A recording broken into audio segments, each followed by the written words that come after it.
I believe that you are in favor of what we're seeing in Greenland. I know you had some issues with the approach that the president was taking. I did. Now that we have the framework for a deal, was it worth the cost of upsetting our NATO allies to the extent that he apparently did? Well, it was actually back in 2018 when I was vice president that President Trump first expressed an interest in adding Greenland to the United States, either as a territory or beyond, much in the way we purchased Alaska, much in the way Thomas Jefferson purchased the Louisiana Purchase. And, you know, I really do believe, Joe, that there is a national security case to be made. The Arctic has become much more active with regard to military incursions by China and Russia, and having that platform permanently for the United States, as well as all the mineral rights, is key.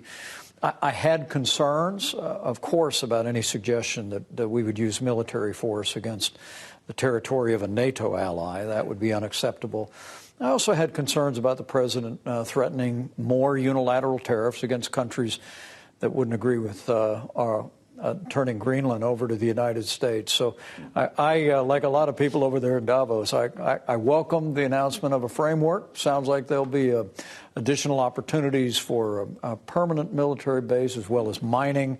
And I think that sets into motion a process that could well someday in the future give way to Greenland being a part of the United States as a territory. Sure. I mean, you look at it, the U.S. Virgin Islands were a part of Denmark back in the day. Those were purchased. But to me, this should always have been a process of evolution and not anything more abrupt than that. And so I want to commend the president for finding a way forward and a framework that at least leaves open the opportunity for a future with Greenland and the United States, but also in the immediate term deals with real national security concerns and the ability to do resource development. To the point that we cannot now, is there, again, I know we're still learning what's in the deal because we actually don't have a completed deal, but we have great access to Greenland now, correct? What was it in that first term that you wanted you couldn't get? Well, quite honestly, since 1951, we've had a treaty with Denmark that's allowed us to have a virtually unlimited military placement. We only have about 200 soldiers there today, but we've had up to 10,000 in the past. But in terms of the development of permanent bases, I think the president yesterday used the term, when he was asked about the duration of the agreement, I think he said forever. That's right. I'm not sure the previous treaty fell in that category. Okay. So, if there is a new long-term arrangement that addresses our very real and ongoing security concerns in the region, as well as expands our ability to develop the resources that are there, I welcome that. But I welcome it through negotiation and not the kind of tactics that were being talked about before. I think a lot of our NATO allies were surprised to hear the president suggest that he did not believe they would be there to defend the United States if called upon in an Article 5 violation. You, of course, were in Washington when the only one triggered ever took place on behalf of the United States. And I think we've all heard to the extent to which that the Danes were involved in responding on our behalf. To hear the Secretary General of NATO say it pains him to hear that, you don't believe that our NATO allies would not be there for us in a time of need, do you? Well, history's a teacher. Yeah. I was here in Washington. I was a freshman member of Congress, Joe, on 9/11, and I watched our European allies initiate Article 5 and go to war to defend our country, and they did that. And so I thought it was regrettable the president speculated about Europe's willingness to stand with the NATO alliance and stand with the United States. I have every confidence. This is the greatest alliance in the history of the free world, and my hope is that the progress that they made in reaching an agreement over Greenland suggests that better days are ahead for the United States and our important allies in Europe. Sure, and a lot of American blood and treasure was spent to build that alliance, as we know. Enter the Board of Peace. We just saw some images of President Trump at the signing ceremony earlier today. This is an interesting assembly of world leaders, 20 nations, many of them not considered allies, including Lukashenko, Vladimir Putin. Are these men of peace? Joe, well, let's take a half step back and say I've walked through the communities in Israel that were struck on October the 7th.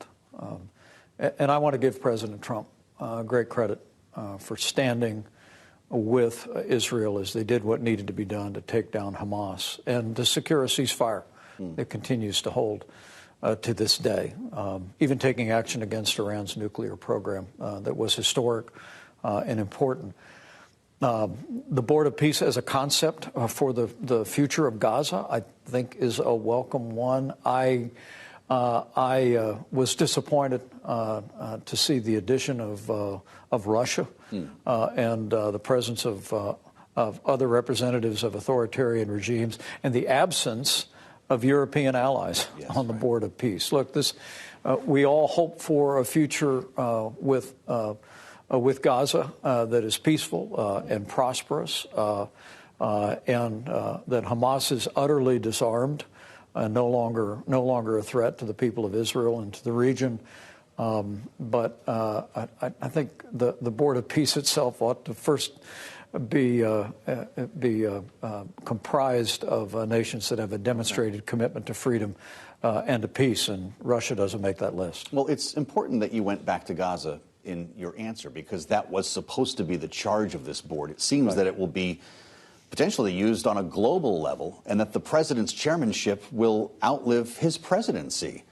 We're not going to be in a world in which a board of peace with Vladimir Putin is helping to set the way forward in Ukraine, for instance, are we? More than 3 years ago, Vladimir Putin launched a brutal and unprovoked invasion against Ukraine that rages to this day. I thought President Zelensky's remarks today in Davos were important and on point.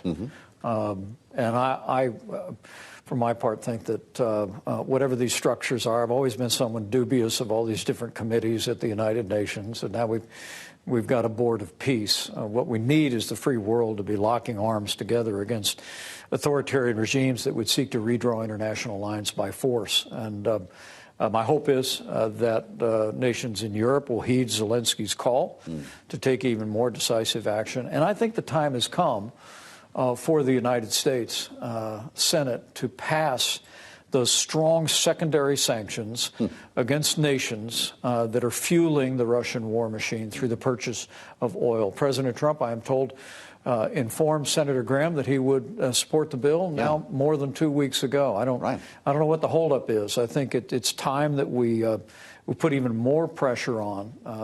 The way to peace is not through boards. The way to peace is through strength and showing Vladimir Putin that the free world will not stand idly by while he wages this unprovoked invasion against Ukraine. Well, as you and I speak, Steve Witkoff and Jared Kushner are having a late-night meeting with Vladimir Putin. And after what you just mentioned, the comments from President Zelensky earlier today in Davos, how you rationalize these parallel negotiations that are underway, and if, Mr. Vice President, is there any reason why we should expect anything different from Putin this time? Vladimir Putin doesn't want peace. So is this a waste of time? He wants Ukraine. Yeah. And I have met Vladimir Putin. I've stood closer than I am to you. I've told him things he didn't want to hear. And I have never had any illusions about the man. Vladimir Putin has made it clear for now more than a quarter century that his ambition in life is to reassert that old Soviet sphere of influence. And Ukraine is a part of that. Crimea in Ukraine was a part of that. But his ambitions don't stop there. And I hold the view that now is not the time for more talk, more summits, more conversation. It's time for action. And having nations free up those frozen Russian assets, as European powers are discussing, make them available to Ukraine, but also, again, passing those strong secondary sanctions that President Trump has said he would sign out of the United States Senate, sending them to the president's desk, putting real constraints on the energy industry in Russia that fuels their war machine is the way to go. Peace through strength has always been the American path. In my adult life, and it's still the answer today. Doesn't sound like you expect a breakthrough tonight either at the same time. This was quite a day in Washington to see the former special counsel Jack Smith testify on Capitol Hill.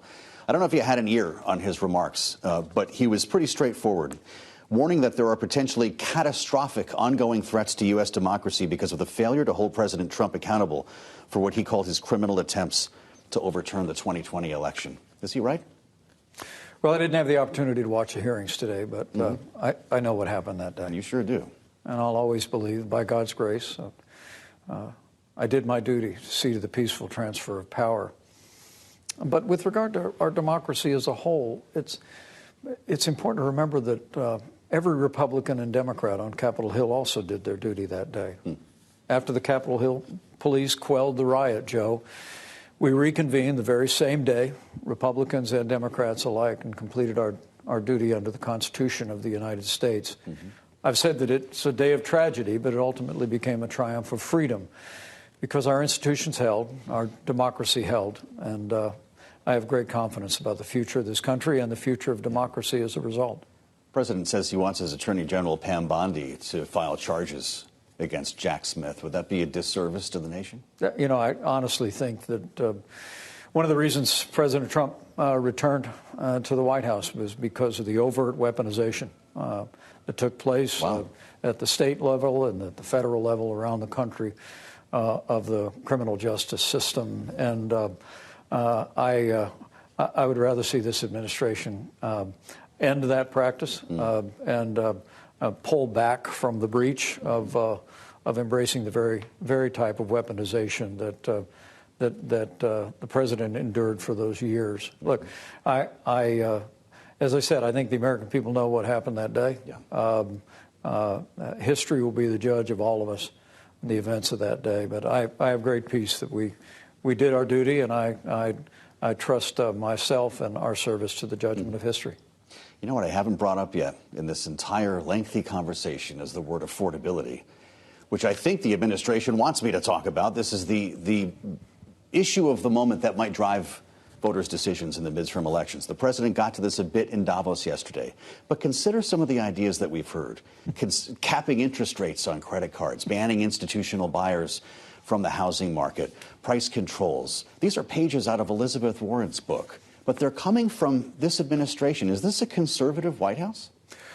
Well, those are not conservative policies. And the organization I created when I left the White House, Advancing American Freedom Foundation, has been making the case that while the Trump-Pence years were defined by conservative policies at home and abroad, especially economic policies, that things are different now. I mean, the very idea that we would be imposing price controls on credit card companies, when, Joe, you and I, and your viewers know, that would simply limit the access of credit to middle and lower income Americans.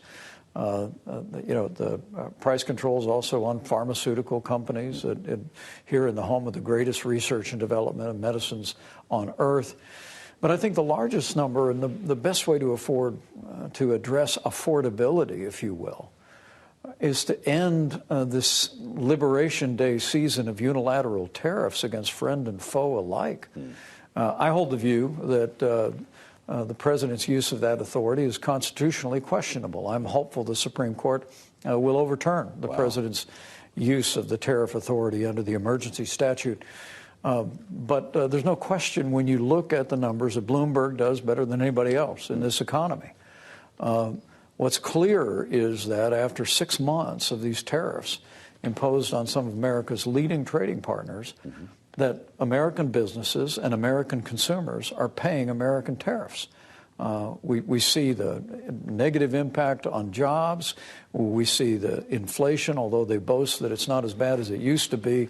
The fact is that the reason why affordability has made its way into the political conversation is because the American people see it at the grocery store, and they're feeling it as consumers. And so I think ending this season of government intervention, whether it be tariffs, which are taxes at the border, whether it be price controls, whether it be nationalization of businesses around the country, now 13 different businesses have been subject to nationalization steps by this administration. Let's get back to freedom. Let's get back to free markets. And I promise our group and I personally are going to continue to be a voice for the principles that have always made America free and prosperous.